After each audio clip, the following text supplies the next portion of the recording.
ਜੀ ਆਇਆਂ ਨੂੰ ਖੁਸ਼ਾਮਦੀਦ। ਕਿਸਾਨ ਵੀਰੋ, ਪਸ਼ੂ ਪਾਲਣ ਨਾਲ ਜੁੜੇ ਤੁਹਾਡੇ ਸਵਾਲਾਂ ਦੇ ਹੱਲ ਲੱਭਣ ਦੀ ਫਿਰਾਕ ਵਿੱਚ ਲੱਗਿਆ ਪੀਟੀਸੀ ਨਿਊਜ਼ ਦਾ ਖਾਸ ਉਪਰਾਲਾ ਅਸੀਂ ਡੇਰੀ ਫਾਰਮ ਹੈਲਪਲਾਈਨ ਸੀਜ਼ਨ 5 ਲੈ ਹਾਜ਼ਰ ਹਾਂ ਮੈਂ। ਤੇ ਜੋ ਨੰਬਰ ਤੁਹਾਡੀ ਸਕਰੀਨ ਤੇ ਆ ਰਿਹਾ ਹੈ ਜੋ ਕਿ ਹੈ 8699037369, ਇਸ ਉੱਤੇ ਤੁਸੀਂ ਮਿਸਡ ਕਾਲ ਕਰਦੇ ਹੋ ਜਾਂ WhatsApp ਕਰਦੇ ਹੋ। ਸਾਡੀ ਟੀਮ ਤੁਹਾਡੇ ਨਾਲ ਸੰਪਰਕ ਕਰਦੀ ਹੈ ਤੇ ਪਸ਼ੂ ਪਾਲਣ ਨਾਲ ਜੁੜੇ ਤੁਹਾਡੇ ਸਵਾਲ ਜਾਣਦੀ ਹੈ।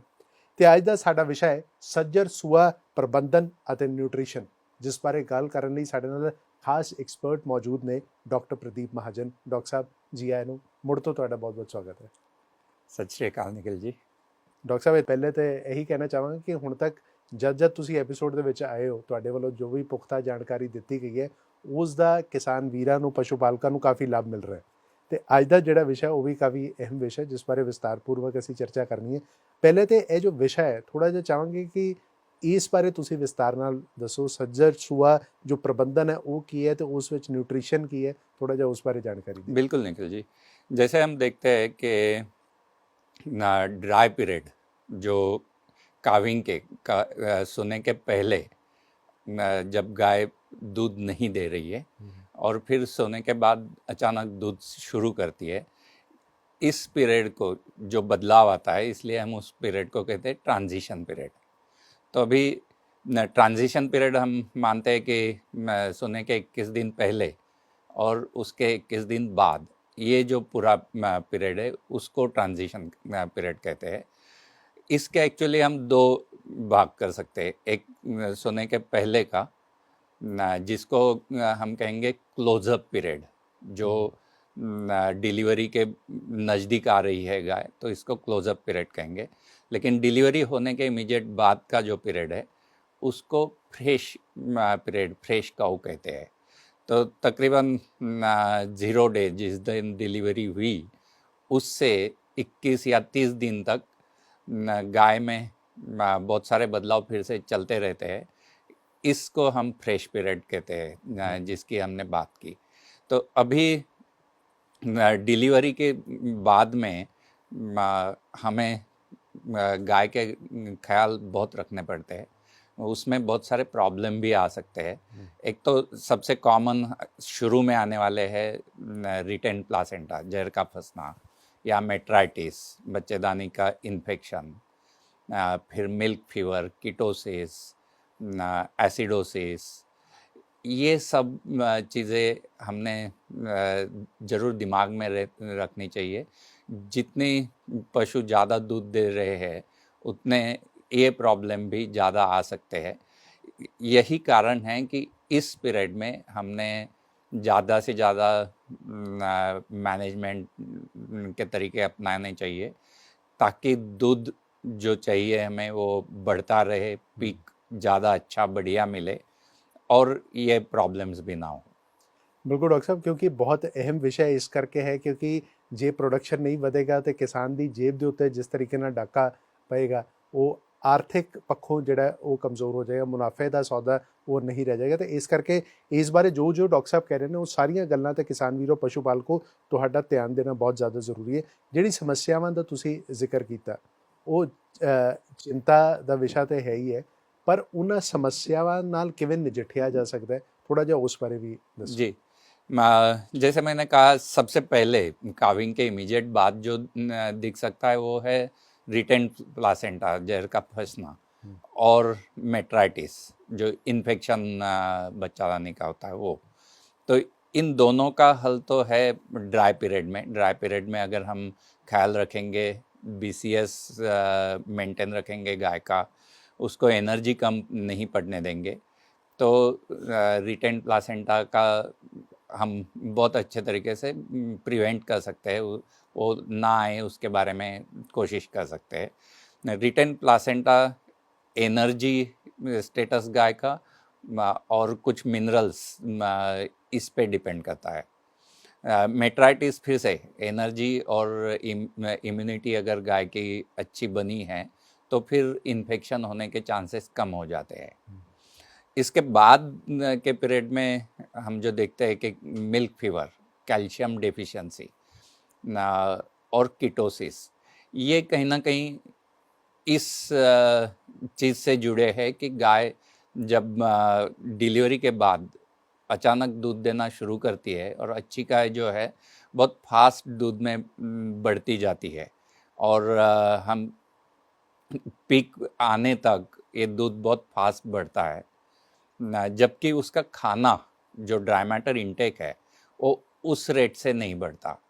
इस कारण से जो हम चीज़ें देखते हैं जो प्रॉब्लम्स आते हैं तो मिल्क फीवर, कैल्शियम अगर इनटेक कम है, गाय के खाने में कैल्शियम कम है या वो जो बोन से निकाल रही है वो पूरा नहीं हो रहा है, वो उतना निकाल नहीं पा रही है, तो उसकी वजह से मिल्क फीवर के केसेस आ सकती है। जो कि हम कैल्शियम स्टेटस अगर अच्छा रखें, क्लोजअप काउ में अगर हम ट्रांजिशन में अगर डिकैड बैलेंस निगेटिव रखें तो इससे कई हद तक बचा जा सकता है। इसके बाद का है कीटोसिस। तो कीटोसिस पूरा एनर्जी से रिलेटेड है। गाय का इंटेक कम है, इसकी वजह से उसका एनर्जी इंटेक कम होता है, जबकि दूध में एनर्जी बहुत ज़्यादा निकल रही है। तो अच्छी जो दूध देने वाली गाय है इस दौरान निगेटिव एनर्जी बैलेंस में रहती है। जितना इंटेक है उससे ज़्यादा एनर्जी निकल रही है तो बॉडी में बच नहीं रही, बॉडी से निकल रही है। तो अगर कीटोसिस से हमें बचना है तो एनर्जी न्यूट्रिशन पे ध्यान देना पड़ेगा, स्पेशली ग्लूकोज जो बहुत सारा यूज़ होता है उसके न्यूट्रिशन पे ध्यान देना पड़ता है ना। और सबसे इम्पॉर्टेंट है ड्राई मैटर इनटेक। अगर ड्राई मैटर इनटेक जितना जल्दी बढ़ा सके हम उतना अच्छा।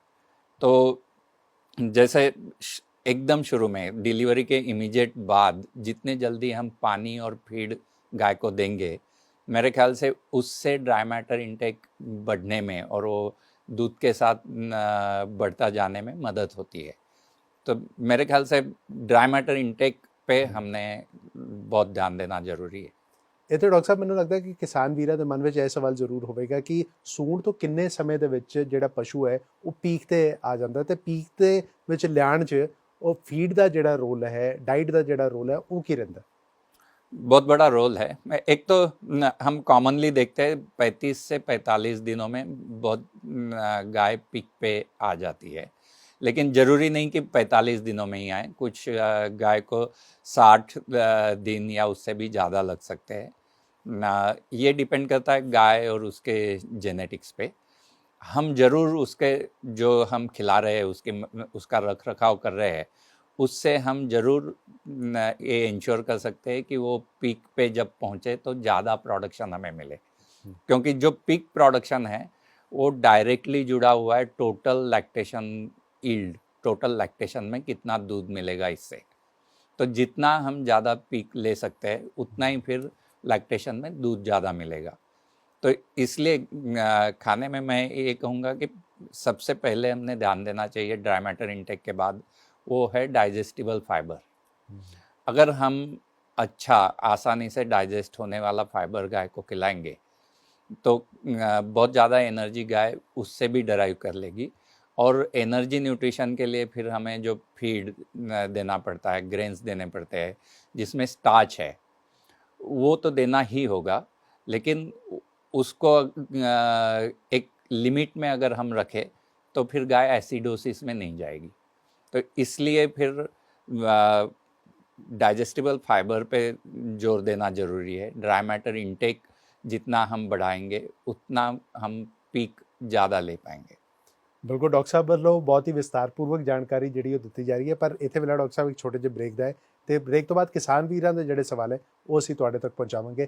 ਤੁਸੀਂ ਵੇਖਦੇ ਰਹੋ Asees dairy farm helpline season 5।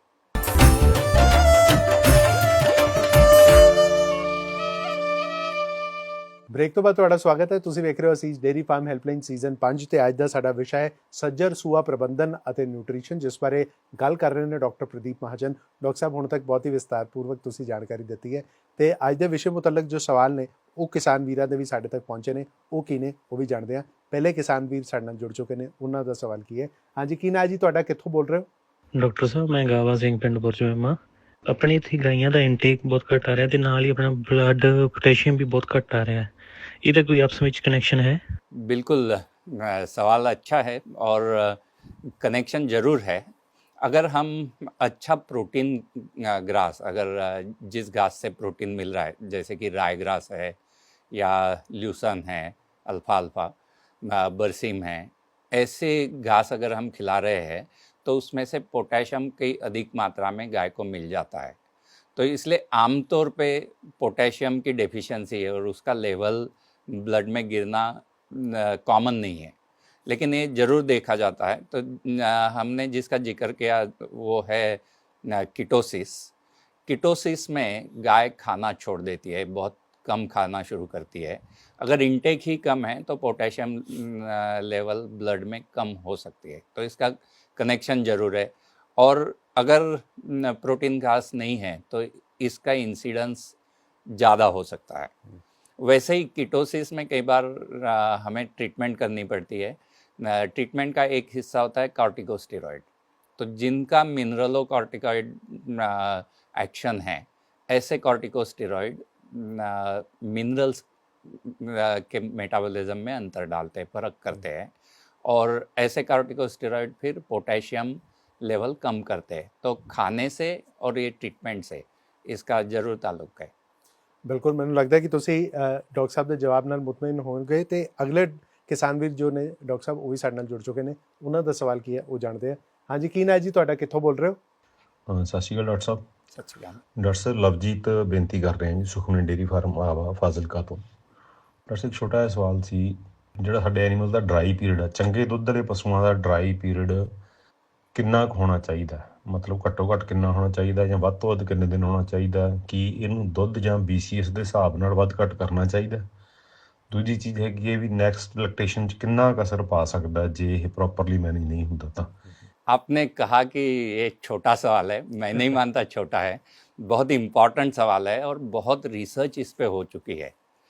तो साइंटिस्ट ने ये देखा है कि 20 दिन या उससे कम अगर ड्राई पीरियड दिया जाता है या गाय को मिलता है 20 दिन से कम, तो करीब 550-600 लीटर दूध उसके अगले लैक्टेशन का कम होता है। और वहाँ से अगर हम गिने कि 20 से 40 दिन से अगर कम का ड्राई पीरियड मिला तो फिर 250 लीटर तक का दूध कम होता है पूरे लैक्टेशन का। तो ऐसा पूरा स्टडी हुआ है और ये पाया गया है कि 60 दिन सबसे अच्छा पीरियड है। तो कम से कम 60 दिन का ड्राई पीरियड होना चाहिए। 60 दिन का अगर ड्राई पीरियड देते हैं हम तो एवरेज इससे कम जिन गाय को मिला है उनसे 180 लीटर तक का दूध ज़्यादा मिलता है लैक्टेशन में। 60 से ज़्यादा जब हम बढ़ाते हैं तो उतना असर दूध पे नहीं देखा जाता।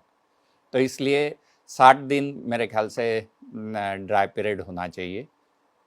और क्या ये बॉडी कंडीशन के साथ चेंज होना चाहिए? तो मैं ये मानता हूँ कि बॉडी कंडीशन हमने मैनेज करना चाहिए लेट लैक्टेशन में। जब गाय का दूध कम होना शुरू होता है तभी अगर हम थोड़ा फिर उसको BCS के लिए दे, उसकी कंडीशन बनाए रखे और वो 3-6 के करीब BCS स्कोर पे ड्राई पीरियड में एंटर हो और फिर 3.8 से ऊपर ना जाए, ये अगर हम रखते हैं दिमाग में तो फिर 60 दिन का ड्राई पीरियड बिल्कुल ठीक है। और उसके लिए ड्राई पीरियड बढ़ाने की जगह अगर हम वो लेट लैक्टेशन में ही मैनेज करें तो ज़्यादा अच्छा। ਬਿਲਕੁਲ, ਬਹੁਤ ਹੀ ਵਿਸਤਾਰਪੂਰਵਕ ਡਾਕਟਰ ਸਾਹਿਬ ਨੇ ਦੱਸਿਆ ਹੈ ਤੇ ਜਿਹੜੀਆਂ ਗੱਲਾਂ ਦਾ ਧਿਆਨ ਰੱਖਣ ਨੂੰ ਕਿਹਾ ਗਿਆ ਹੈ ਉਹਨਾਂ ਗੱਲਾਂ ਦਾ ਤੁਸੀਂ ਧਿਆਨ ਜ਼ਰੂਰ ਰੱਖਣਾ ਹੈ। ਤੇ ਇੱਥੇ ਡਾਕਟਰ ਸਾਹਿਬ ਹੁਣ ਅਗਲੇ ਕਿਸਾਨ ਵੀਰ ਵੀ ਸਾਡੇ ਨਾਲ ਜੁੜ ਚੁੱਕੇ ਨੇ, ਉਹਨਾਂ ਦਾ ਸਵਾਲ ਕੀ ਹੈ ਉਹ ਜਾਣਦੇ ਹਾਂ। ਹਾਂਜੀ, ਕੀ ਨਾਂ ਹੈ ਜੀ ਤੁਹਾਡਾ, ਕਿੱਥੋਂ ਬੋਲ ਰਹੇ ਹੋ? ਡਾਕਟਰ ਸਾਹਿਬ, ਮੇਰਾ ਨਾਮ ਹਰਪ੍ਰੀਤ ਸਿੰਘ ਹੈ, ਪਿੰਡ ਜੱਸਿਆਣਾ। ਮੇਰੇ ਫਾਰਮ ਤੇ ਨਵੇਂ ਵਿਆਹੇ ਜਾਨਵਰ ਹਨ, ਉਹਨਾਂ ਦਾ ਕੰਸੈਪਸ਼ਨ ਸਹੀ ਰੱਖਣ ਲਈ ਕਿਹੜੀਆਂ ਗੱਲਾਂ ਦਾ ਧਿਆਨ ਰੱਖਣਾ ਚਾਹੀਦਾ ਹੈ? जी, बहुत इम्पॉर्टेंट है। हमने बात की दूध और पीक और ज़्यादा पीक कैसे मिले उसके लिए क्या करना है। इतना ही इम्पॉर्टेंट है कि जब पीक आ जाने के बाद हम AI करवाते हैं तो गाय सब कंसीव भी होनी चाहिए। इसका कंसेप्शन पे सीधा असर पड़ता है गाय की बॉडी कंडीशन का। तो अगर हम बॉडी कंडीशन गाय के ध्यान में रखें, उसके लिए उसका फीडिंग अच्छा रखें, उसको ज़्यादा गिरने ना दे। शुरू में डिलीवरी के बाद कुछ तो बॉडी कंडीशन डाउन होगी ही, लेकिन वो कम से कम हो, ऐसा अगर हम फीडिंग रखें, energy intake, dry matter intake पूरा रखें, जो सहज पचने वाली चीज़ें है, पचने वाला फाइबर है, ऐसा अगर हम दे तो फिर BCS प्रॉपर मेंटेन करना आसान होता है। और अगर हमने ये कर लिया तो इसके बाद जो कंसेप्शन पे असर करने वाले न्यूट्रिएंट्स है, जैसे ट्रेस मिनरल्स हो गए, विटामिन्स हो गए, ये सप्लीमेंटेशन आसान होता है। लेकिन बेसिक का अगर हमने ध्यान नहीं दिया और इससे पे सप्लीमेंटेशन किए और सोचा कि इससे असर हो जाएगा, तो ऐसा नहीं होता। तो BCS पे ध्यान देने की ज़रूरी है, और उसके लिए energy intake, dry matter intake पे ध्यान देना ज़रूरी है, ताकि कंसेप्शन अच्छा मिले। बिल्कुल हरप्रीत जी, बहुत ही विस्तारपूर्वक डॉक्टर साहब ने ਦੱਸਿਆ ਤੇ ਜਿਹੜੀਆਂ ਗੱਲਾਂ ਦਾ ਧਿਆਨ ਰੱਖਣ ਨੂੰ ਕਿਹਾ ਗਿਆ ਉਹ ਧਿਆਨ ਤੁਸੀਂ ਜ਼ਰੂਰ ਰੱਖਣਾ ਹੈ, ਤਦ ਹੀ ਤੁਹਾਨੂੰ ਜਿਹੜਾ ਫਾਇਦਾ ਹੈ ਉਹ ਮਿਲ ਸਕੇਗਾ। ਡਾਕਟਰ ਸਾਹਿਬ ਬਹੁਤ ਬਹੁਤ ਧੰਨਵਾਦ ਤੁਹਾਡਾ ਸਾਡੇ ਨਾਲ ਜੁੜਨ ਲਈ। ਤੇ ਇੱਥੇ ਪਹਿਲਾਂ ਇੱਕ ਛੋਟੇ ਜਿਹੇ ਬ੍ਰੇਕ ਦਾ, ਬ੍ਰੇਕ ਤੋਂ ਬਾਅਦ ਅੱਜ ਦੇ ਵਿਸ਼ੇ ਮੁਤਲਕ ਹੋਰ ਜਾਣਕਾਰੀ ਲਈ ਤੁਹਾਨੂੰ ਸਿੱਧਾ ਫਾਰਮ ਤੇ ਵੀ ਲੈ ਚੱਲਾਂਗੇ। ਤੁਸੀਂ ਵੇਖਦੇ ਰਹੋ Asees dairy farm helpline season 5।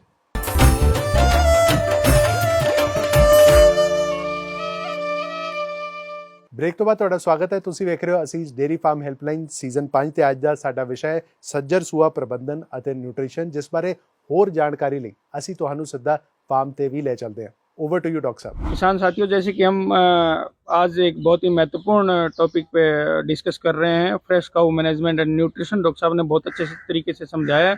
साथ ही हम फार्म पे खड़े हैं और आप मेरे पीछे देख रहे हैं कि फ्रेश जो काउज हैं वो हैं अलग पैन में रखी गई हैं, ताकि स्ट्रेस का मैनेजमेंट हो सके। उनको प्रॉपर खुली जगह है घूमने के लिए, वो मिल सके, ताकि वो कम से कम स्ट्रेस में आए। इसके साथ न्यूट्रिशन का हम देखना चाहें तो कई बार पशुपालक भाई क्या करते हैं, सूने के बाद में उसको कंसंट्रेट जो फीड है हम बहुत ज़्यादा मात्रा में देते हैं, ताकि पशुपालक भाई ये चाहते हैं कि दूध जल्दी से जल्दी है वो अपने पीक पे पहुंच जाए। लेकिन इससे क्या होता है, कई बार पशु जो है वो एसिडोसिस में चला जाता है, उसका रूमन है वो स्टेबल नहीं रहता और वो डिस्टर्ब हो जाते हैं और उसके माइक्रोफ्लोरा डिस्टर्ब हो जाते हैं। उससे क्या है कि पशु का इंटेक भी कम हो जाएगा और अपना मिल्क यील्ड है वो भी पीक पे नहीं पहुंच पाएगा। तो पशुपालक भाई क्या करें कि जो उसको गुड क्वालिटी का फोरेज और कंसंट्रेशन कॉम्बाइन रेशो दें, ताकि पशु की जो रूमन है वो अच्छे रखें। और इसके साथ साथ मॉनिटर करते रहें, पशु को देखते रहें बार बार टाइम टू टाइम, ताकि उसके अगर कोई भी आप अननेचुरल मोमेंट पशु का देखते हैं तो आपको पता चल जाए कि इस पशु में कोई प्रॉब्लम तो नहीं है। इसके साथ साथ ट्रांजिशन मैनेजमेंट अगर हम अच्छे से करते हैं, हमारे एनिमल का BCS अच्छा है, तो उसमें आफ्टर काल्विंग है वो जो मेटाबॉलिक डिसऑर्डर हैं, जैसे कीटोसिस हो गया, मिल्क फीवर हो गया, इस तरह के जो डिसऑर्डर हैं वो आने के कम चांसेस रहेंगे। और इसके साथ साथ किसान भाई क्या कर सकते हैं, एनर्जी का एक बहुत आफ्टर काल्विंग ध्यान रखना होता है कि एनर्जी जितनी रिक्वायरमेंट है उसके हिसाब से एनिमल को मिलनी चाहिए, ताकि एनिमल क्या है एनर्जी लो में ना जाए। क्योंकि पहले हमने इसका नेगेटिव एनर्जी बैलेंस करके रखा है, तो हमें अब मैक्सिमम एनर्जी चाहिए उसके प्रोडक्शन के लिए, ताकि वो एनिमल पीक में पहुंच जाए। इसके लिए हम प्रोपाइलिन ग्लाइकोल का भी यूज़ करते हैं, ताकि पशु है वो कीटोसिस में ना जाए। और इसके साथ साथ जो फोरेज है उसकी क्वालिटी है वो बहुत अच्छी रखें किसान भाई। इसके साथ साथ जिस पैन में